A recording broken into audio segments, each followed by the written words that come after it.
Subscribe now and press the bell icon. Never miss an update. जी hello दोस्तों, मैं हूं कमर चीमा। और दोस्तों, एक चीज़ ऑब्जर्व कर रहा था कि पाकिस्तान ने रिसेंटली अभी J-10C जो कि चाइनीज़ एयरक्राफ्ट है उनको अपने स्क्वाड्रन में शामिल कर रहे हैं।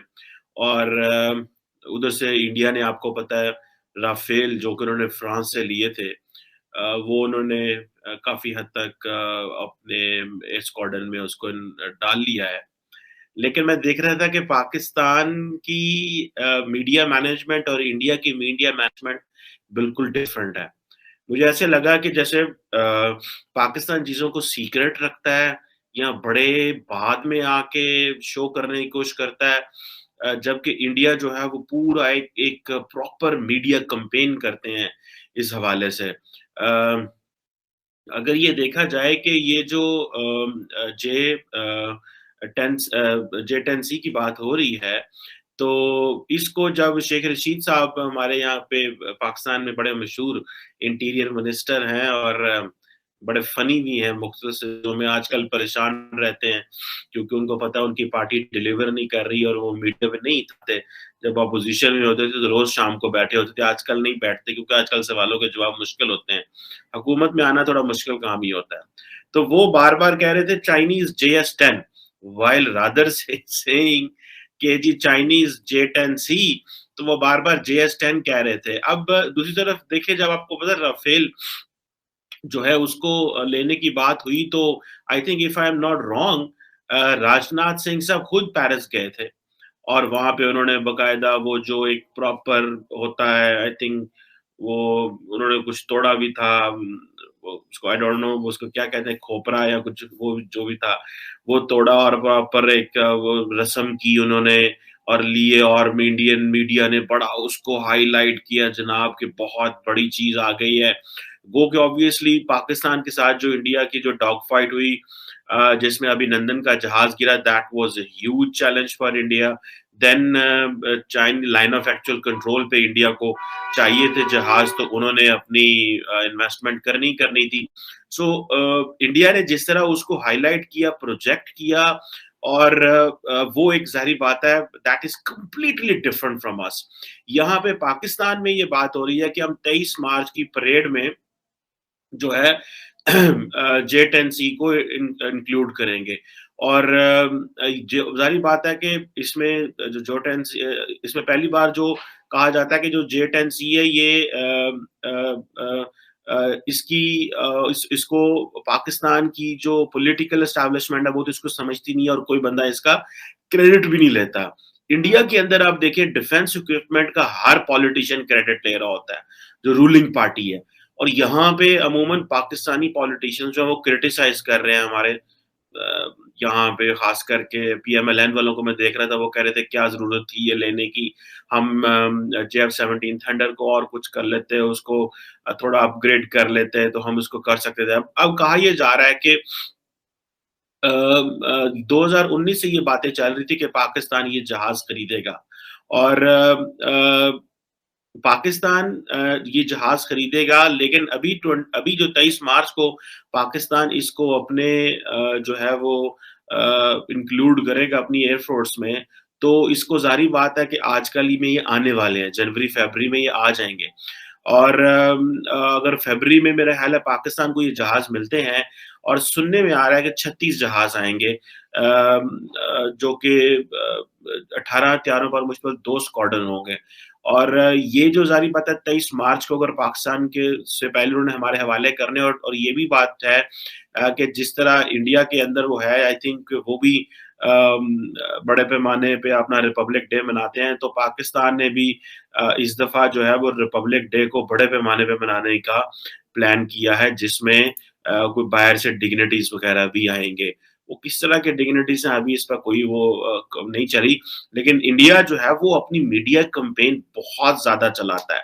जैसे इंडिया के अंदर जब ये JF-17 आ रहे थे, सॉरी राफेल आ रहे थे, तो पूरा Indian media without I think even politicians हों या ना हों, उसको बड़ा हाइलाइट कर रहा था। ज़ाहिर बात है for China, for Pakistan and above all वो जो एक नरेंद्र मोदी का एक है ना कि मैंने अपनी वो कॉन्फिडेंस दे रहे हैं या वो कह रहे हैं कि इंडिया डिज़र्व्ड मच बेटर लेकिन हम वो नहीं कर सके। ये एक basically this is part of the plan कि India deserves much better global status as compared to हम ये माज़ी में जो है हम वो नहीं करने देंगे। बट एनी हाउ पाकिस्तान में ऐसा कुछ भी नहीं है, यहाँ पे खामोशी है मीडिया में भी क्योंकि ये टेक्निकल सब्जेक्ट है, पहली बात तो ये है और दूसरा जो डिफेंस के मैटर हैं, उसके ऊपर कोई बोलता नहीं है। पॉलिटिशियंस आपको पता है वैसे डरे-डरे रहते हैं और बल्कि वो डिफेंस के मामलात में खामोशी इख्तियार करते हैं। जबकि इंडियन पॉलिटिशियन जो हैं, वो इंडियन आर्मी का और जो वो करती है, उसका एब्सोल्यूट क्रेडिट ले रहे होते हैं। ठीक है जी। ये मैंने एक just sort of an observation कि जब ये J-10C आ भी जाएगा, ठीक है जी, तो यहाँ पे आप देखिएगा कि यहाँ पे किसी की आवाज़ भी नहीं निकलेगी कि जनाब यहाँ पे लोग बोलेंगे नहीं और बात भी नहीं करेंगे। जबकि भारत में आप देखेंगे इसको completely different line and length में लेके जाया जा रहा है। अभी ये बातें चल रही है जी राफेल का मुकाबला कर सकते हैं कि नहीं कर सकते।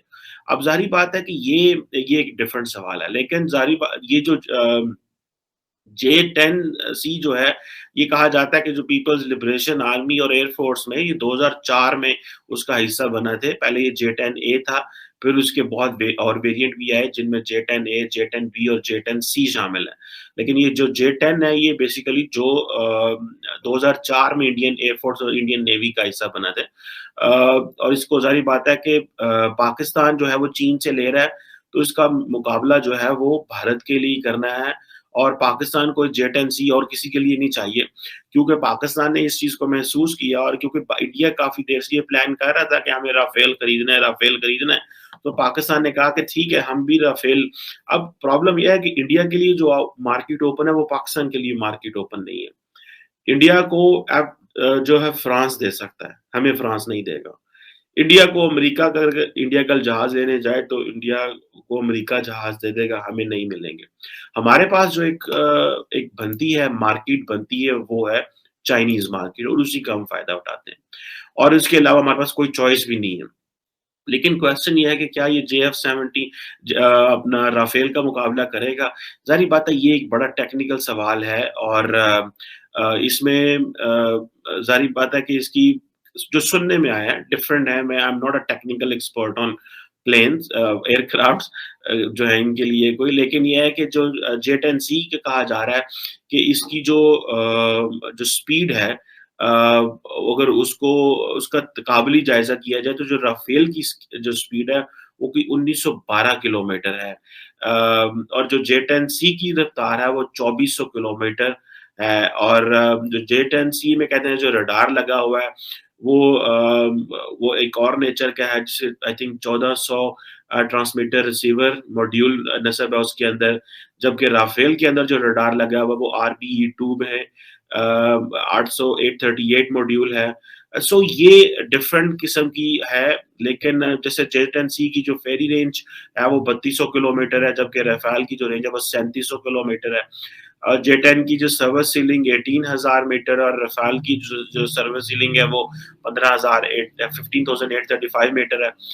लेकिन अच्छा इंडियन मीडिया कंप्लीटली ये कह रहा है ये इंडियंस ये कह रहे हैं कि ये जो राफेल है ये ज़्यादा ताकतवर है। अच्छा अगर मैं इसको थोड़ा-सा देखूँ, तो हमने तो पाकिस्तान ने देखी ना हमें क्या सूट करता है। ज़्यादा ये कहा जा रहा है कि जो राफेल है वो एक बिल्कुल state of the art cutting edge plane aircraft है एज़ कंपेयर्ड टू J-10C। पहली बात तो ये है कि चाइना से जब भी कुछ चीज़ें ली जाती हैं तो they are not that credible उनकी क्रेडिबिलिटी नहीं है। राफेल जो है उसकी that has a credibility but that does not mean कि अगर पाकिस्तान ने ये लिया है तो उसकी क्रेडिबिलिटी नहीं है। आई थिंक ये एक सिंगल इंजन एयरक्राफ्ट है, लेकिन पाकिस्तान ने तो देखना है कि हमारे लिए क्या आसानी है। ग्लोबल मार्केट उस तरह ओपन नहीं है।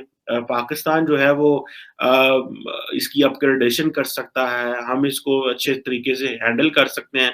क्योंकि पाकिस्तान ने ऑलरेडी JF-17 थंडर बनाया था चाइना के साथ मिलके, तो यहाँ से वो उनका काम करना हमारे यहाँ पे जो कामरा का जो फ़िज़ाई यूनिट है जहाँ पे जो पाकिस्तान फ़िज़ाई बेस है कामरा, वहाँ पे इस हवाले से काफ़ी काम हुआ है और कैपेसिटी बिल्डिंग अच्छी है पाकिस्तान की इस हवाले से। सो हमें इस चीज़ को देखना है कि हमारे लिए क्या सूट करता है। लेकिन राफ़ेल जो है वो टेक्निकली वो एक डिफरेंट ब्रीड है और वैसे भी जो फ्रेंच मिलिट्री है या जो चाइनीज़ मिलिट्री है, दोनों का अपने काम करने का अंदाज़ अलग है। लेकिन ज़ाहिर-सी बात है कि जो राफ़ेल है उसकी कैपेसिटी, कैपेबिलिटी वो बिल्कुल एक डिफरेंट चीज़ है। लेकिन ये कहा जा रहा है कि J-10C एक अच्छा जहाज़ है, ये आपके अच्छे काम आएगा पाकिस्तान के लिए क्योंकि पाकिस्तान के पास F-16 ही थे या फिर रशियन जो जहाज़ थे वो तो पुराने आहिस्ता-आहिस्ता आउटडेटेड होते जा रहे हैं। इंडिया के अंदर भी है रशियन जहाज़ आउटडेटेड होते जा रहे हैं, बल्कि रिसेंटली बहुत सारे जो है वो जहाज़ गिरे भी हैं, हेलीकॉप्टर गिरे हैं इंडिया के अंदर। पाकिस्तान के अंदर भी अक्सर कोई ना कोई गिरता रहता है, छोटे जहाज़ गिरते रहते हैं। लेकिन टेक्निकली अगर इस सारे प्रोसेस को देखें कि पाकिस्तान भी 36 जहाज़ ले रहा है, इंडिया ने भी 36 पाकिस्तान 36 J-10C ले रहा है। इंडिया जो है कई लोग कह रहे हैं 25 ले रहा है, कई लोग कह रहे हैं 36 ले रहा है पाकिस्तान में, लेकिन इंडिया ने 36 राफेल की डील की हुई है, कुछ आ गए हैं और कुछ आने वाले रहते हैं। लेकिन हम यहाँ पे पाकिस्तान के अंदर एक बड़ी क्लैरिटी जो है वो ये है कि कोई बंदा डिफेंस की चीज़ों की ना तो तशहीर करता है और ना इसको ये बेसिकली पॉलिटिकल पार्टीज़ का काम होता है कि वो किस तरह इन चीज़ों को देखते हैं। और जो पॉलिटिकल पार्टीज़ हैं पाकिस्तान में वो एक तरफ वो कहती हैं जी हमें तो ज़्यादा पैसा चाहिए डेवलपमेंट के लिए और चीज़ों के लिए और डिफेंस के लिए ऑब्वियसली पैसा जो है वो जो जा रहा है वो शायद इतना ज़्यादा ज़रूरी नहीं है। और दूसरा ये है कि इस तरह की इकोनॉमिक कंडीशन में पाकिस्तान में डिफेंस पे पैसा लगाना कितना ज़रूरी है, ये भी एक ज़ाहिर बात है, एक बड़ा अहम सवाल है। लेकिन अगर देखा जाए कि अक्सर लोग पाकिस्तान के डिफेंस बजट के हवाले से क्रिटिसाइज़ करते हैं। कई लोग कहते हैं जी 80% फ़ौज ले जाती है, कई लोग कहते हैं कि जी 25% फ़ौज ले जाती है, कई लोग कहते हैं 40% फ़ौज ले जाती है। I happen to be in one of एक ब्रीफिंग में मुझे बैठने का मौका मिला, लेकिन आई थिंक उस वक़्त के जो डीजी मिलिट्री बजट थे, तो उन्होंने को हमें एक ब्रीफिंग दी थी। उसमें मुझे बड़ी क्लियरली पता चला कि 17% या 16% जो फ़ौज है, उसका बजट है ऑफ द टोटल पाकिस्तान के जो बजट का 16-17% और उसमें भी मेरा ख़्याल है कि 8-9% फ़ौज के आर्मी के पास आता है और बाकी एयर फ़ोर्स और नेवी और इस तरह। क्योंकि आपको पता है फ़ौज बड़ी 5-6 लाख की आर्मी स्टैंडिंग आर्मी है और तो ये जो चीज़ें हैं मेरा ख़्याल है कि एंड अबव ऑल आपने ये देखना होता है कि आपके थ्रेट्स कितने हैं, फिर आपकी इकोनॉमिक कैपेबिलिटीज़ कितनी ज़्यादा हैं।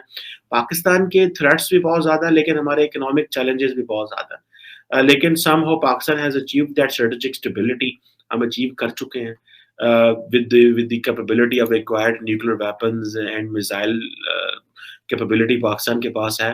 अब ये जो छोटे-छोटे ये जो चीज़ें हैं ये इम्पोर्टेंट तो हैं। अब J-10C भी आप लेते हैं एक जो कि बड़ा रिलायबल फाइटर जेट है। तो लेकिन ये ज़रूरी इसलिए है कि बिकॉज़ वी फेस जिसे कहते हैं ना वो इमिनेंट थ्रेट है। जिस तरह अगर कल को इंडियन एयर फ़ोर्स पाकिस्तान पे हमला कर दे, जिस तरह के उन्होंने माज़ी में भी किया और तो पाकिस्तान के पास जो है वो जहाज़ होने चाहिए। सो जो बड़ी ब्रीड है, अगर वो F-16 है या JF-17 थंडर है या जो J-10C हैं, तो ये एक आइंदा आने वाले दिनों में ये कहा भी जा रहा है कि जो असल लड़ाई होनी है वो तो फ़ज़ा में, आसमान में ही होनी है। ज़मीनी जंग तो होनी नहीं है, तो यही वजह है कि पाकिस्तान शायद इसमें इन्वेस्टमेंट कर रहा है और JF-17 थंडर डेवलप करने से ये फ़ायदा हुआ कि एक इंडिजिनस कैपेबिलिटी जो थी वो हमारी हो गई। जो कि that was very good Indeed. लेकिन इसकी जो सियासी तशकील है, वो मैं समझ रहा हूँ कि पाकिस्तान और इंडिया में कंप्लीटली डिफरेंट है और मीडिया के हवाले से भी। जो पॉलिटिशियन नाम ले रहा है J-10C का, वो JS-10 कह रहा है और मीडिया खामोश है या थोड़ा क्रिटिसिज्म है, जहाँ पे इंडिया में they are showcasing it and trying to make it as if मतलब India has done a huge work अगर वो राफेल ले रहे हैं या S-400 ले रहे हैं या कोई और मिलिट्री कैपेबिलिटी एक्वायर कर रहे हैं, तो they do it completely in a different way. जबकि पाकिस्तान में it is kept secret, it is only revealed when it is required, and it is not celebrated much normally, जो हमें देखने को मिलता है। But anyhow, these are just the behaviors, and this is just I wanted to talk on it and see that it is very much important for Pakistan's defense.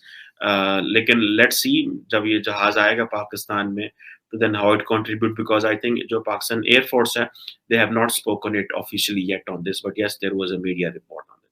Thank you very much.